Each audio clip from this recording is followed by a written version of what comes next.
పాకిస్తాన్లో గుర్తు తెలియని వ్యక్తులు భారత వ్యతిరేక శక్తుల్ని లేపేస్తున్నాయి, పేల్చేస్తున్నాయి, చంపేస్తున్నాయి, నరికేస్తున్నాయి, యాక్సిడెంట్లో గుద్దేస్తున్నాయి.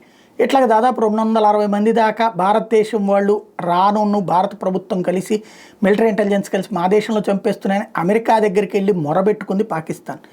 అబ్బెబ్బే ఎంత బీజేపీ వాళ్ళు చెప్తుంటారు ఉత్తుత్తి ప్రచారం, అంత సీన్ ఏం లేదు. అక్కడ పాకిస్తాన్లో వర్గాల మధ్య ఘర్షణ ఉంది. ఆ ఘర్షణలో వాళ్ళ నాళ్ళు పొడుచుకుంటే అది కాస్త మోడీ ఖాతాలో వేసేస్తున్నారు. ఇక్కడ కావాలని చెప్పి బత్తాయిలును అదేది పువ్వులోళ్ళు అంటూ వెటకారం చేసేటటువంటి వాళ్ళు ఉన్నారు. ఏది ఏమైనా ప్రస్తుతం బెలూచ్ దగ్గర బెలూచ్ లిబరేషన్ ఆర్మీ ఒక బస్సుని 48 మంది పాకిస్తాన్ ఆర్మీ పర్సనల్స్ వెళ్తున్న బస్సుని లేపేసింది.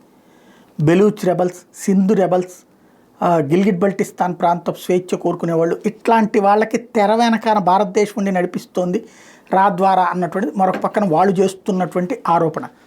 ఎంతవరకు వాస్తవం పక్కన పెడితే ఒక సైన్యం చనిపోవడం ఎవరికైనా బాధే. మన సైన్యం చనిపోయినప్పుడు 7-8 మంది చచ్చిపోయినప్పుడు ఎంత బాధపడతామో వీరమరణం, వాళ్ళది కూడా వీరమరణమే.